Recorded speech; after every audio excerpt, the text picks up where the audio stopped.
adanya sekolah STT Nias.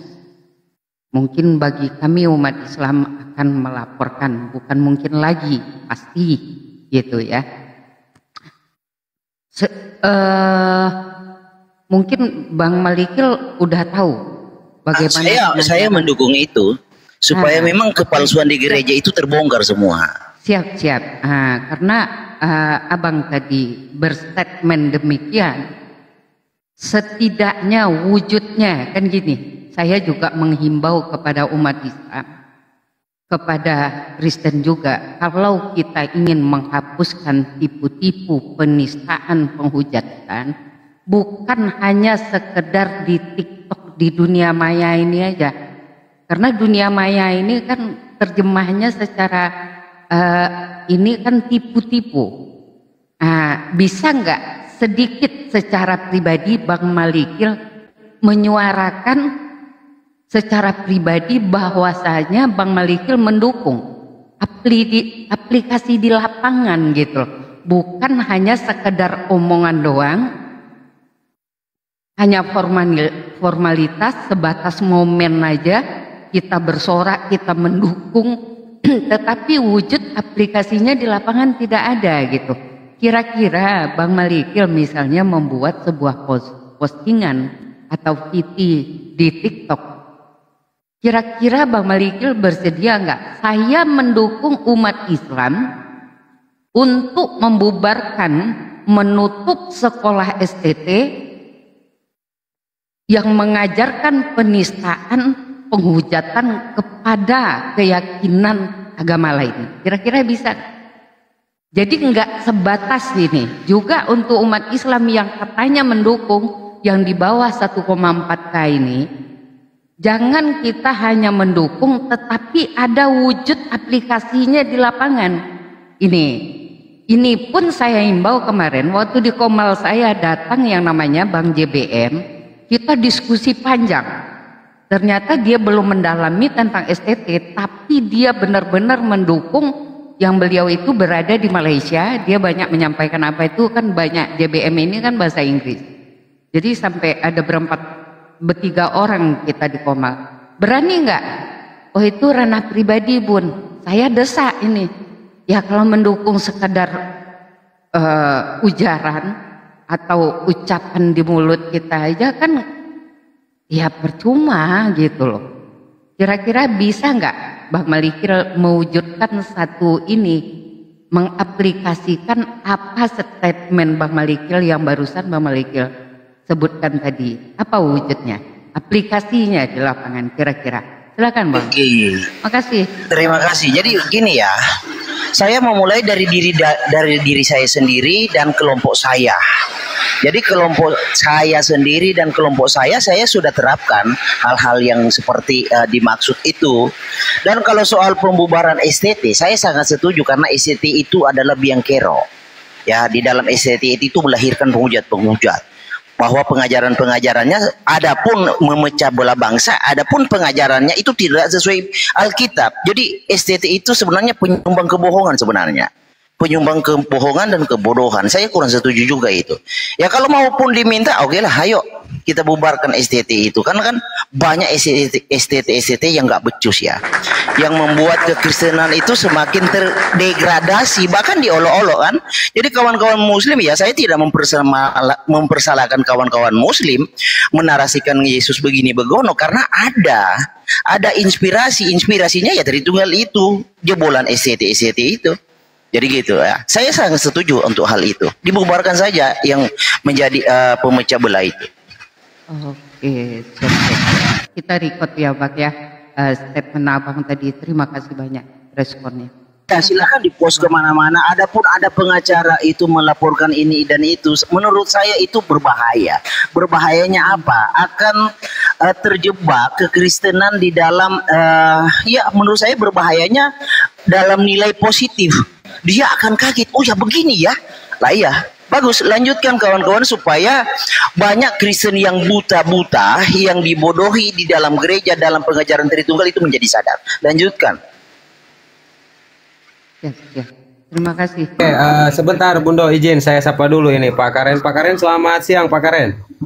Ya, selamat siang. Selamat siang. Nah, Pak Karen kan nyimak dari di bawah tuh. Ini Pak Karen yang Tuhannya dua bukan? Tidak, satu saja. Oh, kirain yang dua. Itu gimana? Mau ikut menanggapi nggak? Barusan Bro Malikil kan dari Kristen juga. Nah, tanggapannya mungkin Pak Karen sudah nyimak di bawah. Silakan, Pak Karen. Ya, kalau saya sih setuju aja yang Malikil bilang. Karena tidak membawa apa-apa ini.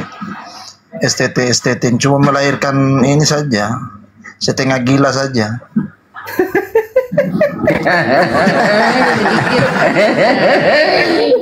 Gimana Gurunda tanggapannya Gurunda? Setengah gila kan? Buat saya STT itu kan setengah gila. Sekolah setengah gila. Nggak ada membawa.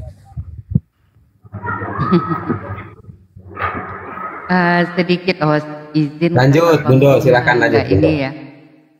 Bu, ngapain minta bantuan begitu ke Malikil? Kita bukan minta bantuan.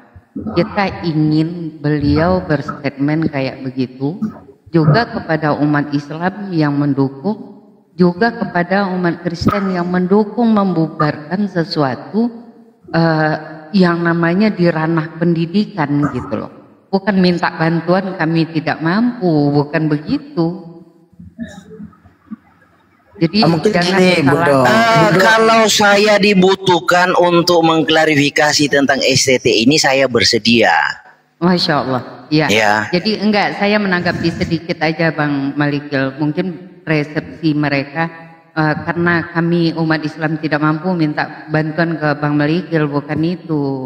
Ya. Ini hati-hati ini pertanyaannya. Kita bukan minta bantuan, bukan.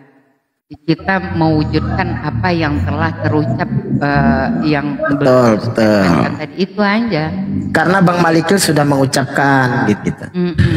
Jadi begini loh kawan-kawan, ini bukan tentang apa ya, ini tentang menyelamatkan ajaran Kristen juga.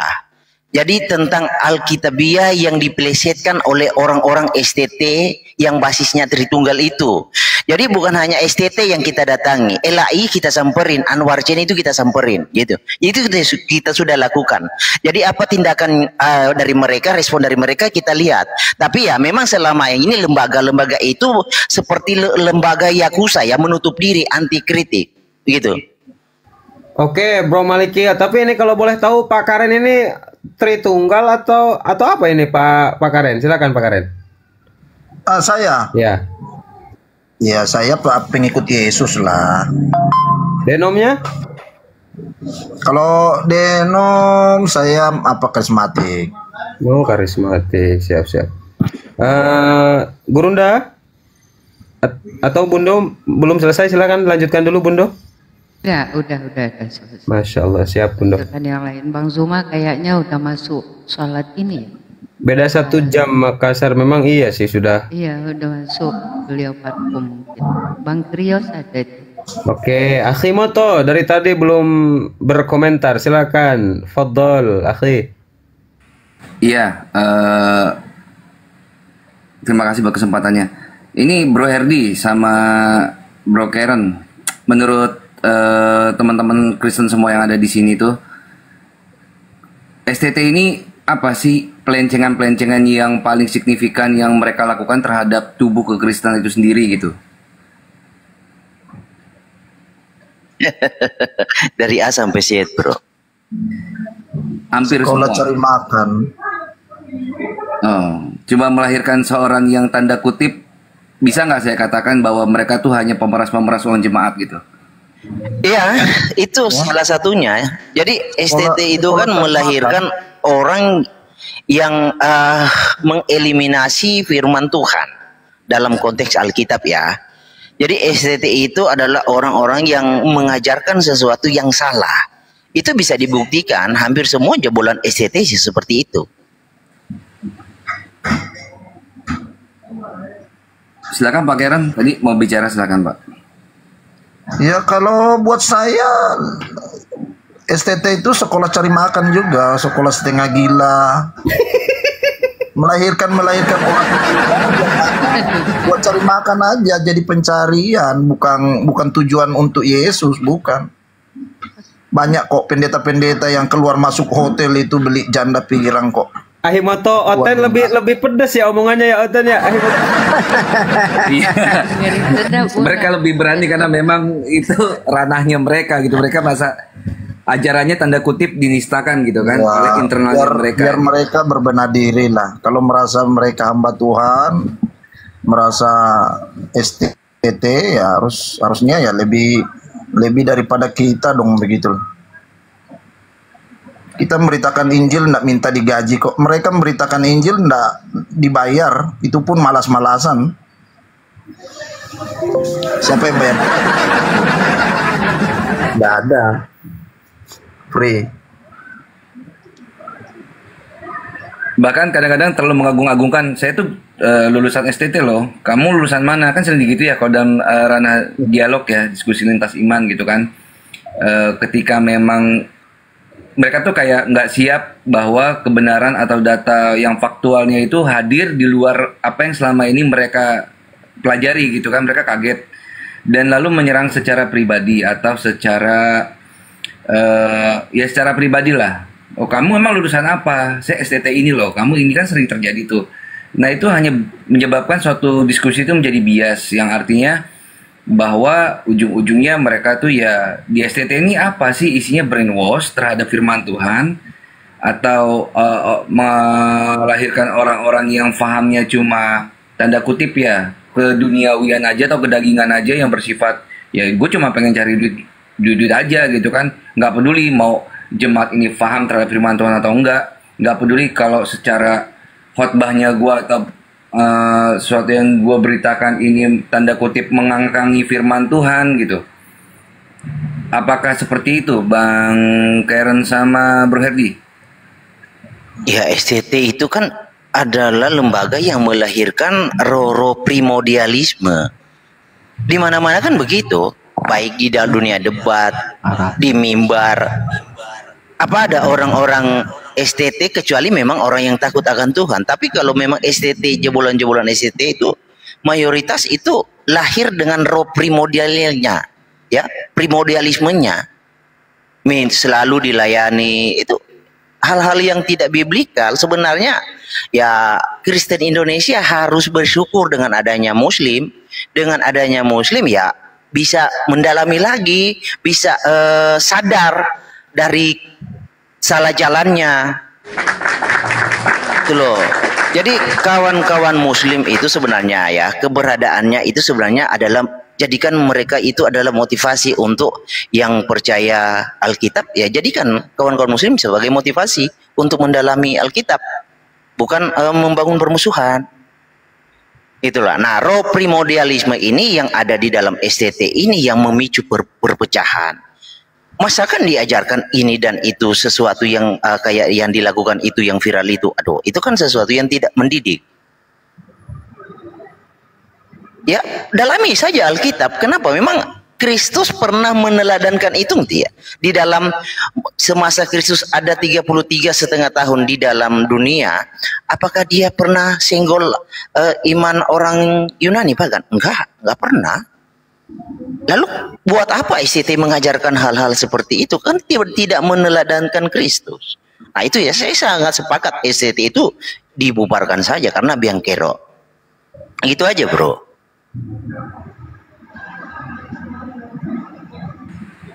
Mungkin Bang Karen mau menambahkan atau cukup? Kayak bawa diskusi nih. Ya kalau saya cukup lah. Cukup ya. Iya memang kalau kita lihat itu kayak silakan Pak Karen.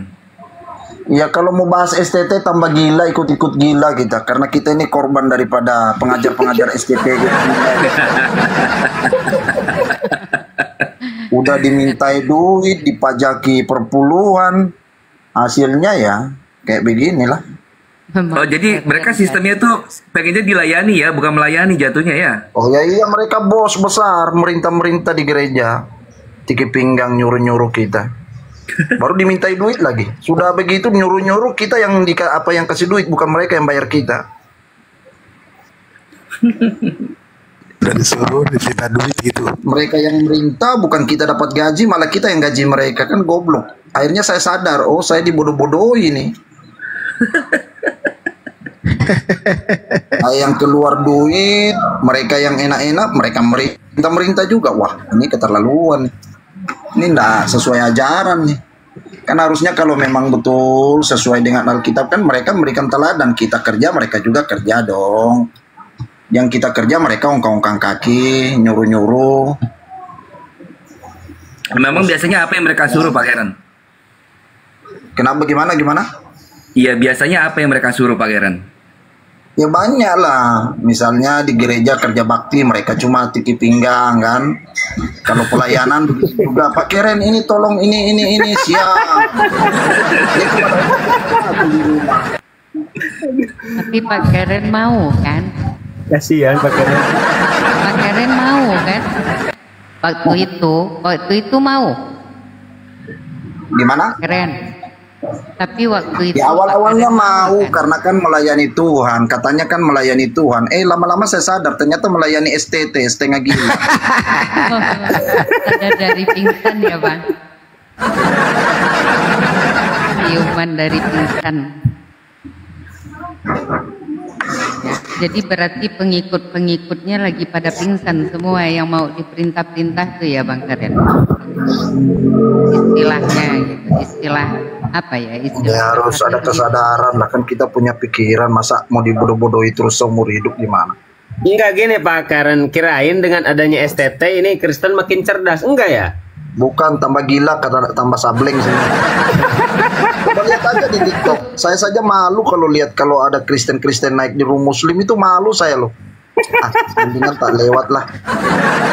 Oh, gara-gara ada ditanya nggak nyambung itu malu ya, Bang Gareth? Bukan cuma malu saya, rasa-rasanya wajah ini mau tak sembunyi di lubang pantat biar enggak.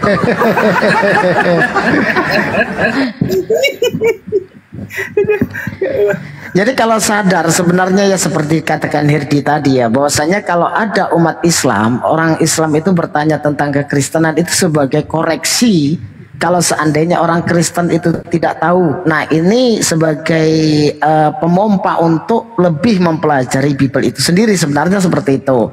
Nah kita mengajak umat Islam itu mengajak saudara kita Kristen itu berpikir menelaah satu isi kitab itu, jangan imani saja dulu, tapi ditelaah dengan akal supaya apa? Kita tidak melakukan penafsiran bebas, lari dari konteks yang tertulis. Nah, kalau tidak ada kaidah, terus kita menafsirkan sendiri, jangan-jangan penafsiran kita itu tidak sesuai dengan maunya yang menulis. Ini bahaya. Maunya Yesus seperti apa, menafsirkan sendiri seperti apa, akhirnya apa? Ya diusir Yesus.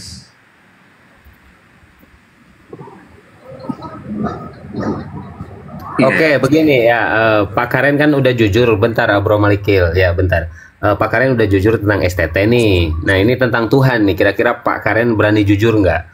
Izin ya sebentar guru-guru ya. Pak Karen, Tuhan Pak Karen siapa Pak Karen? Kalau boleh tahu namanya? Kalau Tuhan saya ya, saya sudah belajar ya tentang apa, kalau secara LAI memang ternyata banyak kesalahan ya. Tapi setelah kalau kita belajar dari bahasa aslinya, ya ternyata Yesus itulah satu-satunya. Ya, kalau di Wahyu 4 dan Wahyu 5 sudah cukup jelas Bapa itu memiliki 7 roh. Sementara Yesus juga di Wahyu 5 memiliki 7 roh yang sama. Oke, berarti menurut Pak Karen Bapak Tuhan juga atau tidak? Ya, yang kita tuhankan kan Bapaknya itu yang ada di dalam Yesus. Oke. Kalau Yesus dibilang Tuhan, iya karena sang Bapa di dalamnya.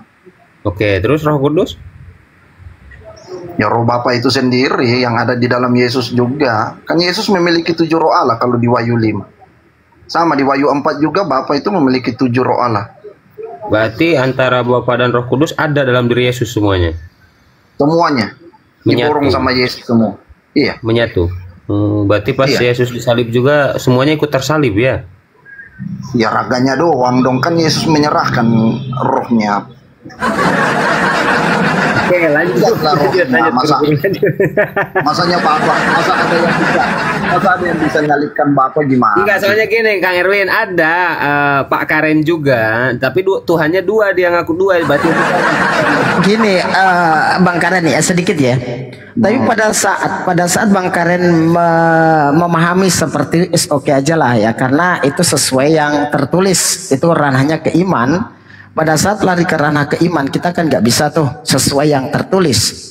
Tetapi pada saat kita membaca secara tekstual, nah dalam kita bukan lari ke penafsiran atau ke iman. Coba kalau kita menelaah secara akal, ini lari ke logika ya. Pada saat Yesus mengatakan, segala firman yang telah engkau berikan kepadaku telah aku sampaikan kepada mereka. Apakah di sini kita tidak ada akan melihat satu satu pemahaman di mana ada dua oknum, pemberi, penerima, dan yang diberi dari penerima itu? Coba dijelaskan itu. Kalau itu saya masih banyak belajar juga ya, karena dari bahasa-bahasa aslinya ternyata LAI banyak salah menerjemahkan. Bahkan sudah ada dari LAI yang mengaku bahwa mereka salah menerjemahkan. Ya akhirnya kita inilah korban salah terjemahan daripada setengah gila itu tadi. Jadi intinya ke STT lagi ya. Apapun omongannya STT yang salah ya, Pak Karen ya. Ya, karena kan mereka katanya sekolah STT kayak menerjemahkan. Karena kan begini Bang Karen ya, pada saat seperti Bang Herdi ini memahami, oke lah Esa satu-satunya itu Yesus ya kan. Dalam satu keesaan mungkin kata Esa disematkan kepada keimanan yang diyakini oleh Bang Herdi, Bang Karen gitu kan. Itu perspektifnya sudah lari ke iman gitu kan. Tapi pada saat kita bertanya, yang satu itu siapa? Benarkah yang satu yang dituju itu sang pencipta yang sebenarnya? Terus kita lari ke konteks yaitu yang tertulis. Pada saat ada yang tertulis seperti itu, apakah kita nggak melihat antara Yesus diberi firman dan pemberi firman itu ada sosok yang berbeda gitu loh Bang? Maksudnya Bang? Kalau kita memahaminya Yesus itu adalah sang firman itu sendiri, bukan Yesus menerima firman, bukan. Jadi Yesus itulah sang firman, Yesus itulah yang Injil itu. Itu pemahaman kami seperti itu, bro. Jadi bukan Alkitab itu Injil. Alkitab itu ya tulisan orang tentang perjalanan hidup Yesus dan para rasul, para muridnya. Oke, Anda memahami itu firman. Nah, terus kalau pada saat ada pemberi firman itu, Anda memahaminya apakah firman yang dikatakan segala firman itu dengan firman yang dikatakan itu sebagai Yesus itu beda. Firman yang diterima, sebab segala firman yang telah engkau sampaikan, ini berarti ada penyampai firman nih. Firman yang disampaikan oleh si penyampai ini dengan firman yang dikatakan Yesus itu sama nggak? Iya sama, kan Yesus itu mengucapkan apa yang ada dari dalam hatinya, dari sang firman yang ada di dalamnya. Di dalam Yesus ada sang firman, firman sang Bapa. Nggak, maksud saya begini Bang, kalau menurut Anda, sebab segala firman yang telah engkau ini siapa? Menurut Yesus itu engkau ini siapa? Ya Bapa. Nah Bapak ini memiliki firman yang disampaikan kepada Yesus, benar nggak? Kalau itu kayaknya sifat-sifat Allah lah. Ya ini dalilnya kan begini nih. Sebab segala firman yang telah engkau sampaikan kepadaku telah aku sampaikan kepada mereka dan mereka telah menerimanya. Ya kan? Apakah ini ada penyampaian dari Bapa menyampaikan kepada Yesus yang dikatakan firman? Nah, pesan firman ini dari Bapa yang diterima Yesus ini dengan Yesus ini sama atau beda gitu loh? Jadi kalau menjelaskannya itu saya harus pakai dikotomi manusia ya. Jadi sang firman yang ada di dalam berbicara kepada raga Kristus, dan raga Kristus mulutnya lah yang berbicara menyampaikan itu. Itu kalau dari pertanyaan tadi mualaf itu. Ya jadi kalau dibilang Yesus menerima dari sorga turun, ya enggak, kan sang firman ada di dalam. Yesus mengungkapkannya dengan kata-katanya, dengan mulutnya, bahwa inilah apa yang Bapa mau. Seperti itu. Terus yang diterima Yesus itu berarti apa itu? Sebab segala firman yang telah engkau sampaikan kepadaku telah aku terima. Yang diterima Yesus itu apa berarti? Kan roh Allah ada di dalam Yesus. Jadi roh Allah itu yang menyampaikan di dalam pikiran Yesus, dan Yesus mengatakannya lewat mulutnya. Kan roh Allah tidak bisa berkomunikasi langsung dengan manusia, dengan para murid. Terus kalau dikatakan segala firman yang aku sampaikan kepadaku, bukan engkau ya, yang aku sampaikan kepadaku telah aku sampaikan kepada mereka. Bisa nggak itu kira-kira? Kalau Anda mengatakan firman yang disampaikan Bapak itu juga Yesus, Yesus juga menerima Yesus itu sendiri. Kalau kita katakan sebab segala firman yang aku sampaikan kepadaku telah aku sampaikan kepada mereka, kira-kira bisa nggak itu? Bapa yang ada di dalam Yesus, yang 7 roh Allah itu menyampaikan ke otak Yesus, dan otak Yesus mengklarifikasi lewat mulut Yesus. Oh, berarti Yesus pada saat menyampaikan itu Bapak dipahami di dalam diri Yesus juga gitu ya? Iya, kan rohnya Yesus. Nah terus begini, kalau Anda mengatakan Bapak ada dalam diri Yesus, kalau ada Yesus mengatakan sembahlah Tuhanmu dan Tuhanku, Allahmu dan Allahku, itu apakah dalam perkataan itu menyembah yang ada di dalam diri sendiri Yesus itu sendiri juga? Menyembah gimana? Sembahlah Tuhanmu dan Tuhanku, Allahmu dan Allahku. Kira-kira nih yang disuruh disembah ini yang mana nih? Tuhan yang mana ini? Tuhan yang ada di dalam raga Kristus. Kan 7 roh Allah itu ada di dalam raga Kristus. Kalau di Wahyu 5 ayat 6 kalau nggak salah ya. Berarti kalau Yesus mengatakan seperti itu, pada saat Yesus sujud dan berdoa, itu sujud pada diri sendiri berarti itu, Bang? Iya, kalau dia sujud menyembah itu atau berdoa itu bukan menyembah pada diri sendiri sebenarnya, tetapi kepada roh yang ada di dalamnya. Kan tidak mungkin dia mau nyembah, bagaimana caranya? Ya kan Yesus sujud dan berdoa. Anda memahami Bapak ada di dalam diri Yesus. Dan terus semuanya yang dikatakan Yesus, yang dikatakan Bapak itu ada dalam diri Yesus. Pada saat Yesus sujud dan berdoa, apakah Yesus itu menyembah apa yang ada dalam dirinya sendiri juga? Iya, kan ada 7 roh Allah di dalamnya, diborong semua sama Yesus.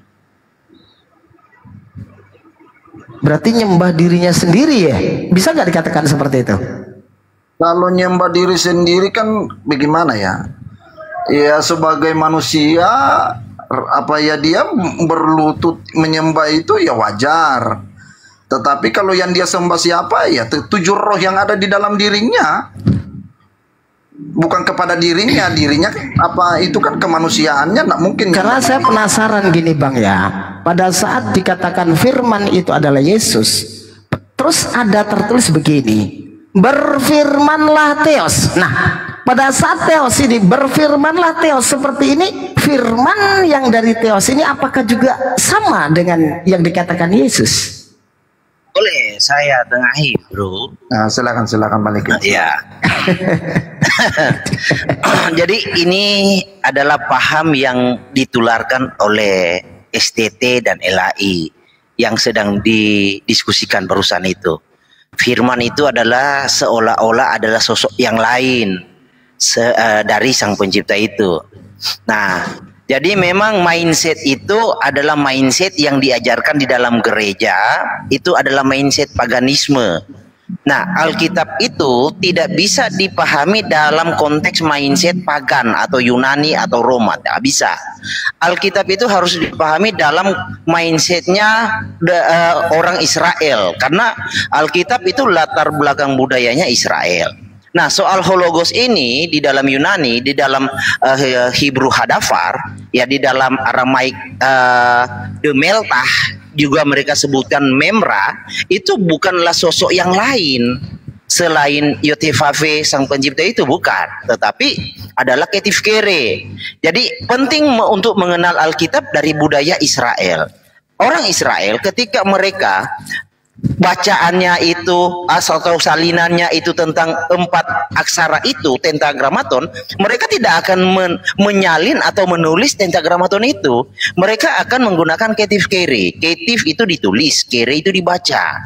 Jadi hologos itu adalah tentang ketif kere. Jadi hologos itu merujuk kepada Yotefafe itu, sang nama itu. Jadi hologos itu adalah sebutan ketif kere, sama seperti para rabai menyebutnya memra. Memra itu ketif kere. Jadi memra itu bukan sosok yang lain selain Yotefafe, tetapi itu tentang ketif kere, untuk supaya terhindar dari lason hara yang mengakibatkan kilul hasim. Lason hara itu lidah jahat, kilul hasim itu menghujat nama itu. Nah itu, jadi penting untuk melihat Alkitab dari latar belakang budayanya, sehingga mindsetnya cocok dengan budaya itu. Jangan membangun pemahaman Alkitab dari budaya-budaya di luar Israel, sehingga mindsetnya itu menjadi paganisme, seperti yang terjadi di dalam gereja, di dalam SCT, mayoritas seperti itu pahamnya. Oke, lanjut. Saya tuh ingin melihat begini, Bang Herti ya. Banyak orang Kristen itu kan menarasikan firman adalah Yesus. Nah, kalau kita larikan ke Perjanjian Lama, di sana kita banyak sekali menemukan kata firman. Saya ingin tahu firman yang ada di Perjanjian Lama, yang contoh ya, di dalam 1 Keluaran 24 pasal 3, lalu datanglah Musa dan memberitahukan kepada bangsa itu segala firman Tuhan dan segala peraturan itu. Maka seluruh bangsa itu menjawab serentak, segala firman yang telah diucapkan Tuhan itu akan kami lakukan. Ya. Nah, kira-kira firman ini sama dengan Yesus enggak? Masa Tuhan keluar Yesus? Nah, kena kan?